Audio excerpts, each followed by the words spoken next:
It's Dodgers week. After earning a 4-game split against the San Diego Padres, the Atlanta Braves head to LA to face the rival Los Angeles Dodgers and their old pal, Freddie Freeman. We'll talk about all the news and notes from the weekend and get into that big series against the Dodgers in this episode of Lockedon Braves. So let's get into it. You are Locked On Braves, your daily Atlanta Braves podcast. Part of the Locked On Podcast Network, your team every day.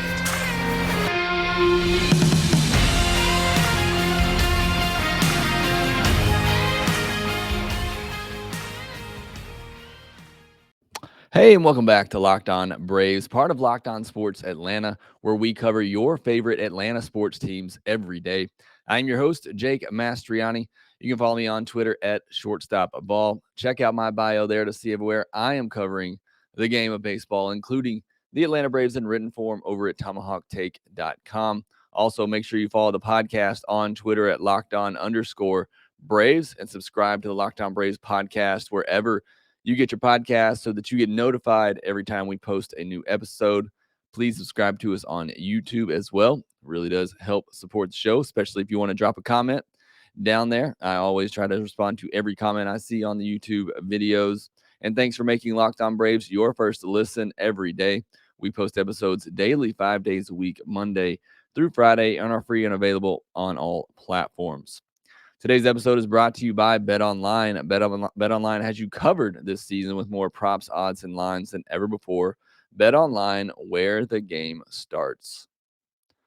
On today's episode, we're going to be talking about the top performances from the Padres series over the weekend, but we're mostly going to be diving into this upcoming series with the Dodgers, as it's a big series for a number of reasons. Those are the two teams who have met in the NLCS the past 2 seasons. Obviously, it's the first time Freddie Freeman will be facing his old team, so there'll be those storylines going around as well. So we're going to dive deep into that series preview. But let's start with the top performers from the weekend, as the Braves did get a 4-game split against the San Diego Padres, losing the first and last one and winning the 2 in the middle. Matt Olson, I don't know what else to say about Matt Olson at this point. If you were not convinced that this was a good move by the Braves by now, I don't know what else to tell you. The guy was 7 for 15 on the weekend with 2 doubles, a home run. He also walked 3 times, just consistently hitting the ball hard the other way. His home run was the other way. This guy's approach at the plate is just unreal right now. I will say the only downside is he reached base 10 times in a 4-game series and scored once, and that came on a solo home run that he hit. The guys in front of him have to do a better job of getting on base, and the guys behind him have to do a better job of bringing him in. I know he had a leadoff double in Sunday's game and didn't go anywhere. So while he's doing a great job getting on base, the guys in front of him and behind him just aren't picking him up. Although Marcell Ozuna is still doing his part, just not always in a timely fashion with runners on base. But he had at least 1 hit in all 4 games in that Padres series, including a pair of home runs. He only struck out 3 times. He's not walking a lot, but he's putting the ball in play. And when he's doing that, he's hitting the ball hard. He has the most hard hit balls in all of baseball. That's 95 miles per hour or harder this year. It was good to see Adam Duvall have a good weekend as well. He had a hit in all 4 games, including 3 doubles, and perhaps the biggest hit of the weekend with a big 2 RBI double late in game 2 of that series. Kyle Wright on the pitching side, he was very good again, followed up his first start with another solid outing, allowed just 2 earned runs on 5 hits with no walks over 5 innings with a career high 9 strikeouts. So certainly encouraging to see Kyle Wright put back-to-back really strong outings together. That's very, very good sign for the Braves going forward. Going back to the offensive side of things, he homered in each of the first 3 games of that series, but didn't do much else outside of that. In fact, struck out 6 times and didn't walk at all. It's not great from your leadoff hitter. Certainly love the home runs. Glad to see him starting to get his home run stroke going, but I think we all know Ozzy doesn't necessarily belong in the leadoff spot. He's just there because the Braves honestly have nobody else to fill that role right now until Ronald Acuna Jr. comes back, which I'll give an update on him later. But that's just the only guy they have to put there at the moment, and he's not your typical leadoff hitter. But still, the 3 home runs, you'll take that all day long. Just wish it was coming in the middle of the lineup with guys like Olson and Riley and Ozuna on base ahead of him. But again, it is what it is right now. Snicker still trying to do the best he can to figure out this lineup construction. Going back to the pitching side, Bryce Elder and Spencer Strider. I know Elder struggled particularly early in this game, walking a ton of batters. He ended up walking 5 in the game. But those two combined to allow just 2 earned runs and 3 hits, all allowed by Elder, over 8 innings on Sunday with 6 strikeouts. They did also combine for eight walks. I told you Elder had 5, so that's not great. And Elder hit a batter, but not bad for a couple of guys who were drafted less than 2 years ago. I tweeted out after the game that I wouldn't mind seeing an Elder Strider combination every 5th day for a long time. I think those two play off each other very well, with Elder being typically more of a command pitcher, not as much velocity, just a lot of movement, and then Strider coming in with just straight gas. I think those two really play well off each other. I don't know. I don't think that will be a plan, but I really do like just combining those two. And I could take those two combining for 8-9 innings every 5th day, giving up 2 earned or less, and just looking really good as they did really after the 2nd inning on Sunday. And then the bullpen in the last 3 games of that series was absolutely dominant. In game 2, 4 innings, 1 hit, no walks, no earned, 7 strikeouts.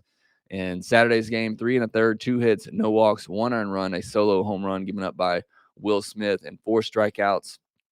And then in Sunday's game, which was all by Spencer Strider in relief, 3 2/3, no hits, 3 walks, no earned, 3 strikeouts. So in total, over the last 3 games, the bullpen pitched 11 innings, allowed only 3 hits, 3 walks, all coming by Strider on Sunday, 1 earned run, again on that solo homer, and 14 strikeouts. So bullpen getting it done late, giving this team a chance to come back, or rather to hang on to the leads that they had in Friday and Saturday's game. So bullpen being exactly what we thought they could be.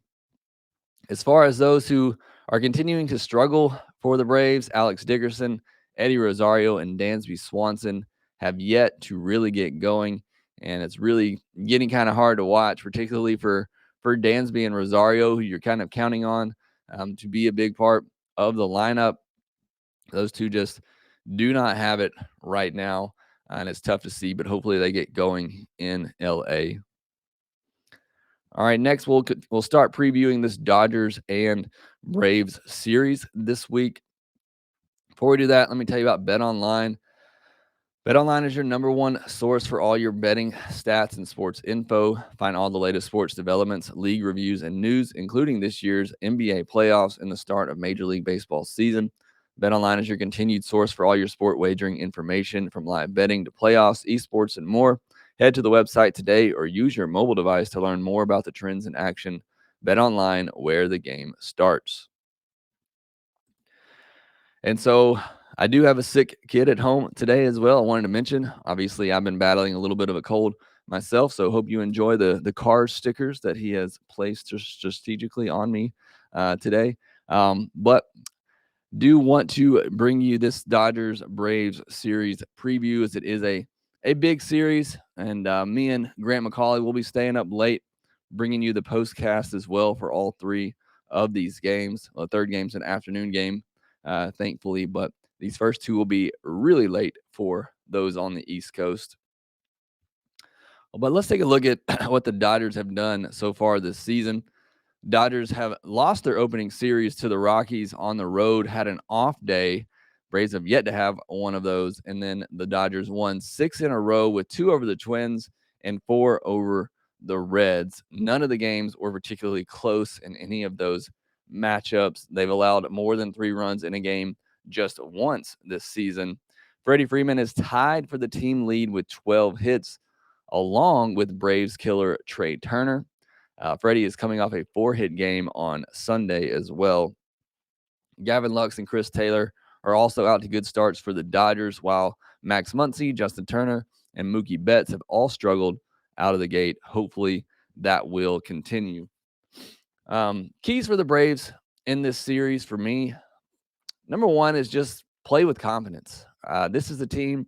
This team is no different than the team they just beat in the NLCS or the one they had down 3-1 in the NLCS in 2020. Know you can beat these guys and play like it. Don't look at the name on the jersey. Don't look at the players' names on paper.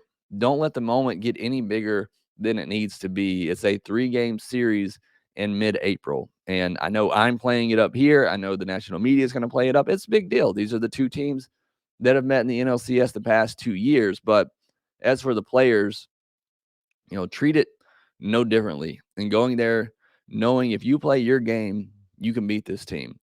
And this sounds simple when you say it in practice. Keep Betts and Trey Turner off the bases. Those are troublemakers on the base pass. They're party starters for their respective teams. Don't let them get on base. Don't let them distract you while pitching to their big boppers in the lineup, or they will make you pay. Being aggressive against their pitchers, I'm usually more for a patient approach at the plate. But the guys that the Braves will be facing in this series, they are established pitchers. They're going to be around the zone. And if they get you to 2 strikes, they know how to put you away, and they have the stuff to do it. So jump on them early, create some pressure, get an early run, get an early lead, be aggressive. Bullpen has to be lights out. I just talked about how good they were the last 3 games in that Padres series. They need to continue that trend. You can't let this Dodgers team tack on runs late while trailing. And obviously, you got to avoid them coming back as well. They're going to keep coming, and this bullpen's got to make sure they put them away. Avoid the big innings. Again, this offense is good. I'm not going to try to sugarcoat it. You look at this offense, they are really good.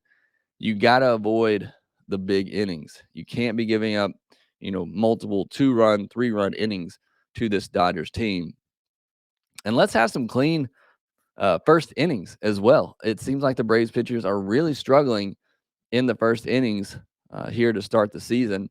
Let's get off to some clean starts, not have many bad first innings. The Braves haven't always given up runs in those first innings, but they've had a lot of stressful pitches early on in those outings that I think has hurt these pitchers later down the road. And lastly, don't let the ghost of Freddie Freeman be a factor in this series. Again, it's going to be a factor here. We're going to talk about it. The national media is going to be all over it. I believe all 3 of these games are on a national television, whether it be MLB Network or TBS. So it's going to be a huge storyline. It'll be a huge storyline when the Dodgers come to Atlanta later in the year. The LA fans are going to be rallying behind Freddie Freeman, giving them all his support, trying to let Braves fans know what they let go. Matt Olson's already proven that it wasn't a loss and that this team is still really going to be okay without Freddie Freeman. But hopefully Matt and the Braves, they don't let the Freeman saga become a factor. I know they'll get asked about it a million times over the next 3 days to a point where I'm sure it will become annoying if it's not already. Again, with all these games being aired on national television, don't let that become a factor. Let Freddie Freeman be Freddie Freeman. Let Matt Olson and the Braves be Matt Olson and the Braves. Just play your game. You are good enough to beat this Dodgers team if you play up to your capabilities. Now that we know what the Braves have to do to win, next we'll take a look at the starting pitchers they'll be going up against. Before we do that, let me remind you about Built Bar, the best tasting protein bar on the market. Not only are they great tasting, they're great for you as well. Most of them only have about 130 calories, 4 grams of sugar, 4 net carbs, and 17 grams of protein. Compare that to a candy bar, which usually has around 240 calories, 30 grams of sugar, and dozens of net carbs. They have delicious flavors like mint brownie, coconut almond, and my favorite, the cookies and cream. And if you haven't tried their puffs, you need to. This is the first ever protein-infused marshmallow. They're fluffy, they're marshmallowy. They're not just a protein bar, they're a treat. And like all Built bars, they're covered in 100% real chocolate. So go to built.com, use promo code LOCKED15 and get 15% off your order. Again, use promo code LOCKED15 for 15% off at built.com. Jumping into the pitching matchups for this Dodgers Braves series, you have Huascar Ynoa versus Clayton Kershaw on Monday night. Ynoa is obviously looking for a bounce-back start from a rough first start of the season. The last time Ynoa faced the Dodgers was in the 2020 postseason when he tossed 4 scoreless innings in garbage time as the Braves lost that game 15-3. He gave up a hit and 4 walks in that outing. Kershaw exited his first start of the year controversially as he was throwing a perfect game. The 34-year-old lefty doesn't appear to be slowing down as people thought he would. He last faced the Braves last June and gave up 5 earned on 8 hits and 1 walk over 6 innings with 9 strikeouts. Obviously, he missed the postseason last year. As you might imagine, lefty killer Ozzy Albies is 4 for 11 against him. Austin Dansby and Guillermo Heredia also have solid numbers against him in small sample sizes. Expect Guillermo Heredia to be in the starting lineup on Monday night. On Tuesday, Max Fried versus Walker Buehler.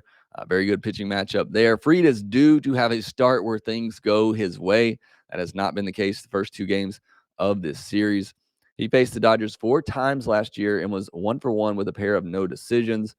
In all but one of those starts, he gave up 2 earned or less and went 6 innings.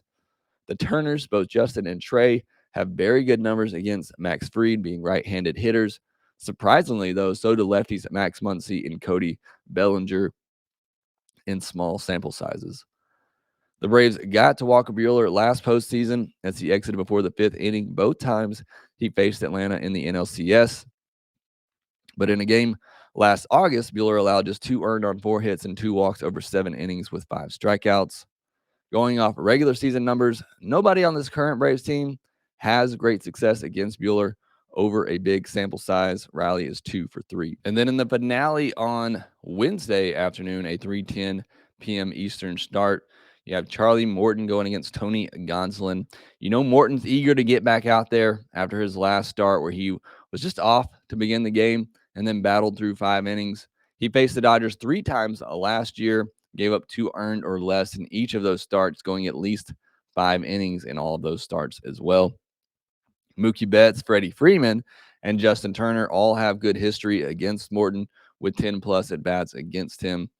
Gonsolin hasn't lasted more than 4 innings in his first 2 starts this year as they continue to try to stretch him out.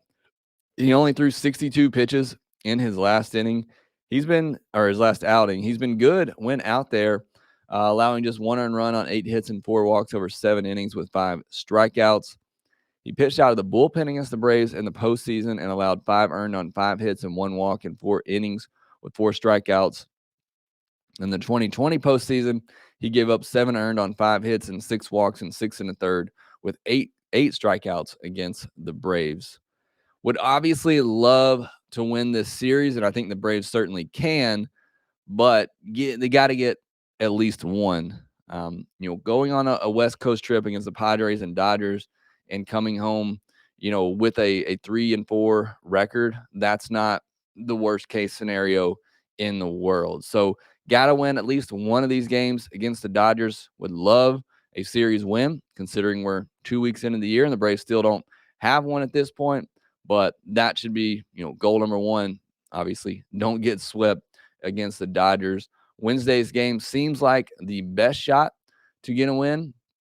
Monday, obviously, seeming like the least likely with Ynoa versus Kershaw. So they'll probably win on Monday and lose on Wednesday, but got to win at least one of these games. Again, I think they can win. The Wednesday one should be favored in that pitching matchup. Likely lose Monday, and then we'll see who wins between Fried versus Buehler on Tuesday. So should be a very fun, good matchup as they always are.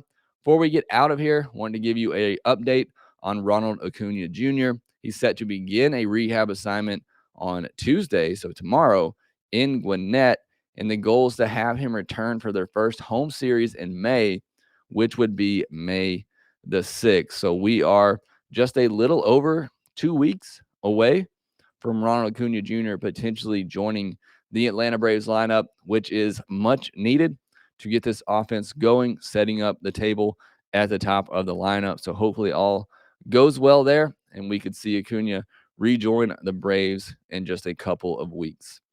That will do it for this episode of Lockedon Braves. Appreciate you once again for sticking through it with me as I continue to battle these cold symptoms.